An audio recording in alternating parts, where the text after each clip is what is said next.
Hello नमस्कार दोस्तों, एक बार फिर से स्वागत है हमारे इस यूट्यूब चैनल पर आपका। आज हम बात करेंगे व्यक्तित्व के बारे में कि पर्सनालिटी शब्द जो है वो कहाँ से आया, कैसे आया और इस व्यक्तित्व का मतलब क्या है रियल मायने में। दोस्तों देखिए, व्यक्तित्व शब्द जो है वो अगर हम देखें तो पर्सोना शब्द से बना है, जिसका अर्थ होता है मुखौटा। और व्यक्तित्व की अगर हम बात करें दोस्तों तो क्या होता है, यानी जो हम किसी व्यक्ति विशेष के बारे में उसको देखकर जिस तरह का हमारे मन में जो विचार उत्पन्न होता है, रियल मायने में देखा जाए तो वही और विचार उत्पन्न होता है, लेकिन सामने वाले को देखकर क्या प्रभाव पड़ता है हमारे ऊपर, ठीक है, हम उसके बारे में क्या सोचते हैं, क्या समझते हैं, उनके क्रियाओं को देखकर, उनको खुद को देखकर, तो यही रियल मायने में व्यक्तित्व है। लेकिन बात आती है परिभाषाओं की, तो परिभाषाओं के आधार पर समझते हैं कि अलग अलग मनोवैज्ञानिकों ने क्या परिभाषाएं दी। देखिए, सबसे पहले आता है नाम वोरेन का। उन्होंने कहा कि ये एक मानसिक रूप से संपूर्ण संगठन है।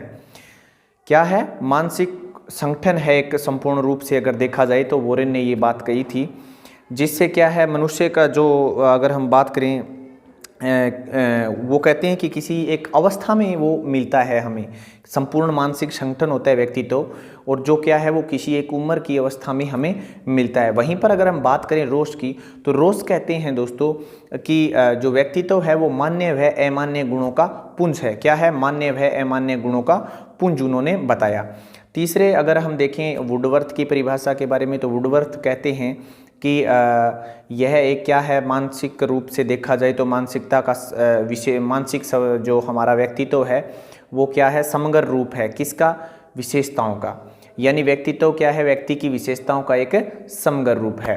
तीसरी चीज़ अगर हम देखें, सबसे महत्वपूर्ण आता है ओलपोर्ट का दिया हुआ एक सिद्धांत। ओलपोर्ट कहते हैं दोस्तों कि यह एक शारीरिक और मनोदैहिक प्रक्रिया है जिससे इंसान क्या है, अपने सामाजिक जीवन में संतुलन बनाए रखता है। तो ये बहुत महत्वपूर्ण है और जो आता भी है पेपरों में। ठीक है दोस्तों, अब बात करते हैं इनके ऊपर दिए गए कुछ सिद्धांतों की बात करते हैं हम, यानी उनके निर्माण में क्या क्या सिद्धांत आए। सबसे पहले आता है मनोविश्लेषणवाद का सिद्धांत। मनोविश्लेषणवाद के सिद्धांत में अगर हम बात करें दोस्तों, तो सबसे पहले सिगमंड फ्राइड की बात कर लें तो उन्होंने 3 चीज़ें बताई थी, ईदम यानी आईडी, ईगो, और अगर आप ऐसे न समझो तो आप ऐसे समझ सकते हो, इदम, अहम और पराहम। ठीक है, तो दोस्तों एक आईडी बताई, एक ईगो बताई और एक सुपर ईगो। आईडी जो होती है दोस्तों वो छोटे बच्चों में अक्सर मिलती है। वो स्वार्थी होते हैं, लालची होते हैं, उनके अंदर एक चीज़ मिलती है, वो ये है कि शारीरिक इच्छाएं ज़्यादा होती हैं। ठीक है, उनका कंट्रोल नहीं रहता मानसिक इच्छाओं पर, तो शारीरिक इच्छाओं का दबाव उन पर ज़्यादा होता है इस परिस्थिति में। और दूसरी तरफ उन्होंने बताया जो अगर हम देखें दमित इच्छाओं का भंडार भी इसको नाम दिया उन्होंने। दूसरा आता है हमारा अहम, जो कि हमारी जो थोड़ी सी अगर हम युवा अवस्था में आ जाते हैं 12 से 18 साल की उम्र में, तो उस अवस्था में ये ज़्यादा मिलती है। ये बच्चे क्या होते हैं, अपने अकेले रहना पसंद करते हैं पहली चीज़ देखा जाए तो, और ये अपना एक फ़ैन भी चुनते हैं। एक फ़ैन का मतलब वो जिस तरह से हम किसी के आदर्शों को मानकर चलते हैं, सामाजिकता भी इनके अंदर मिलती है। और दूसरी तरफ देखी जाए तो ये थोड़ा सा मानसिक संतुलन भी अच्छा होता है उनको, और जब सामाजिकता में जीना रहना आ जाता है इन लोगों को, तो फिर वो क्या है, थोड़ा सा कंट्रोल भी कर लेते हैं। तो कहने का अभिप्राय है यहाँ पर क्या है, मानसिक इच्छाएं और शारीरिक इच्छाओं का एक संतुलन बना रहता है, संतुलन बना रहता है, हर काम को वो अच्छे से कर सकते हैं और थोड़े से नरमशील भी होते हैं। लेकिन अगर अब बात की जाए पराहम की, तो ये बड़े बूढ़ों में अक्सर देखने को मिलती है, जहाँ पर वो आदर्शवादी ज़्यादा दिखाई देते हैं।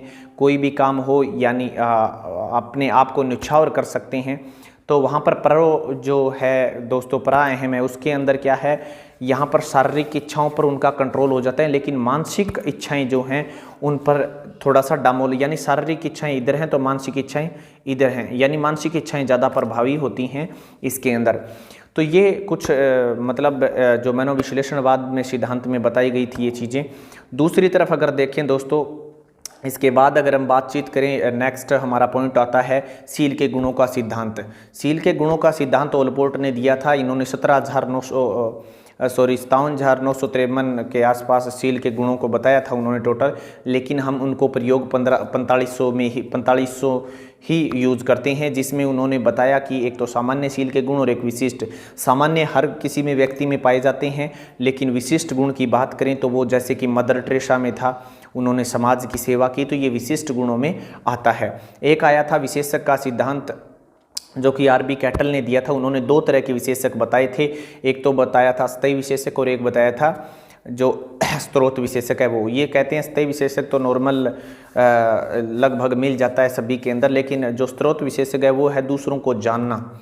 स्थायी विशेषक में जैसे कि आपका रंग हो गया, गुण हो गया, ये इस तरह के रंग कद काठी ये व्यक्ति की आती है, ये उन्होंने स्थायी विशेषक में बताई थी। लेकिन अगर हम बात करें स्रोत विशेषक के बारे में दोस्तों, तो स्रोत विशेषक में क्या है कि व्यक्ति की इच्छाओं को जानना किसी भी प्रशिक्षण के माध्यम से आदि, तो ऐसे स्रोत विशेषक में माने गए।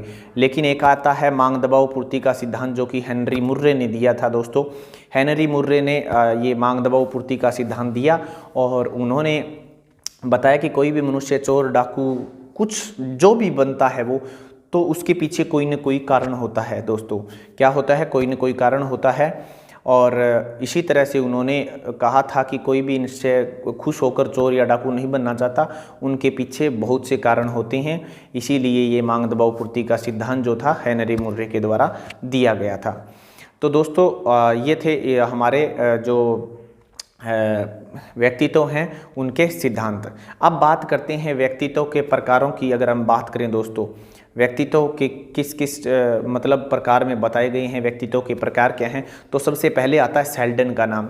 देखिए सेल्डन कहते हैं कि व्यक्तित्व है वो लंबाकाय, गोलाकाय और आयताकार, लंबाकार, गोलाकार और आयताकार का होता है। वहीं पर क्रेचनर अगर कहते हैं कि ये जो व्यक्तित्व है वो लंबकाय, गोलकाय, सुडोलकाय और मिश्रित का, ये 4 तरह का होता है। लेकिन बात करें अगर हमारे भारतीय संस्कृति की, तो भारतीय जो हमारा जो संस्कृति है, अगर हम बात करें पीछे महाभारत काल में भी, तो उसके अगर भारतीय परंपरा के अनुसार अगर बात करें, भारतीय धार्मिक शास्त्रों के अनुसार, तो उन्होंने बताया कि ये सतोगुणी, रजोगुणी और तमोगुणी उन्होंने बताए थे भारतीय दर्शन शास्त्र के अनुसार।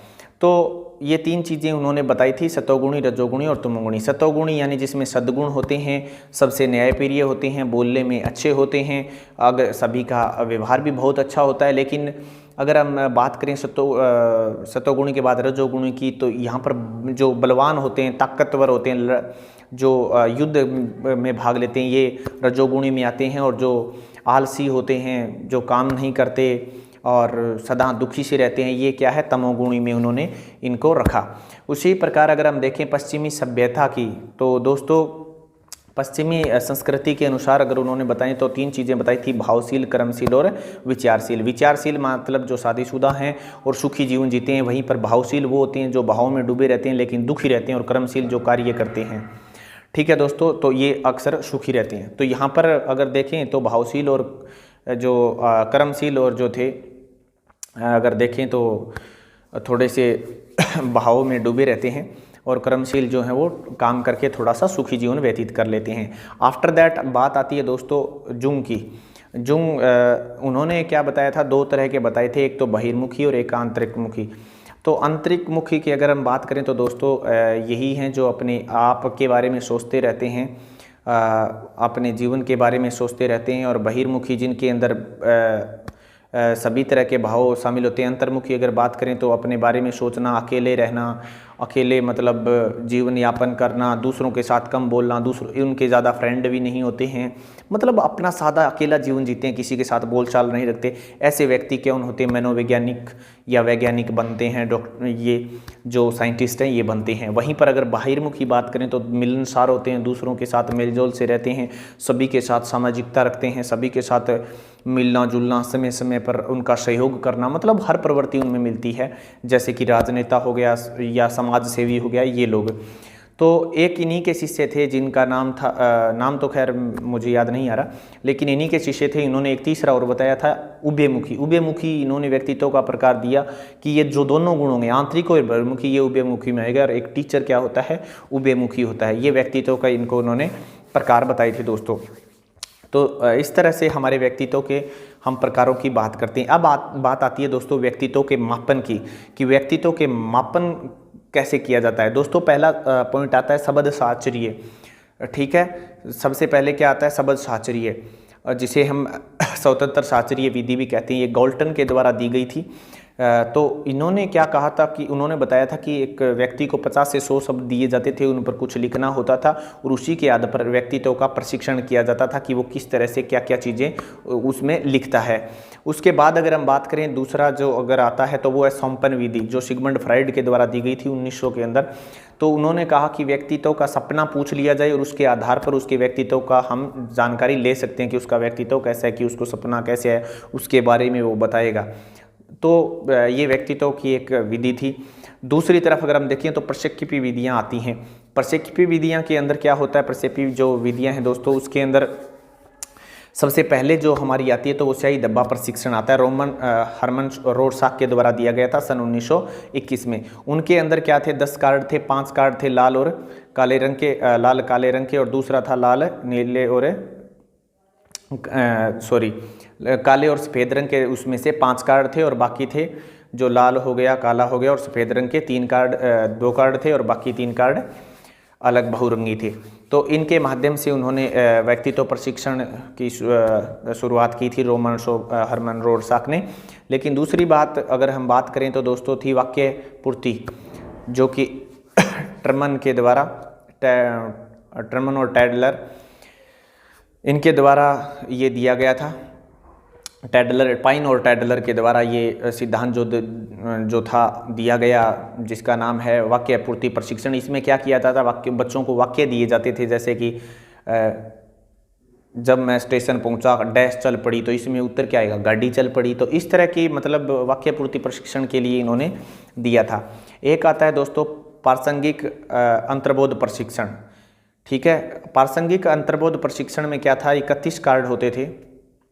ठीक है, टोटल इसके अंदर 31 कार्ड थे, जिसमें से 10 मेल 10 फीमेल और एक अन्य कार्ड था।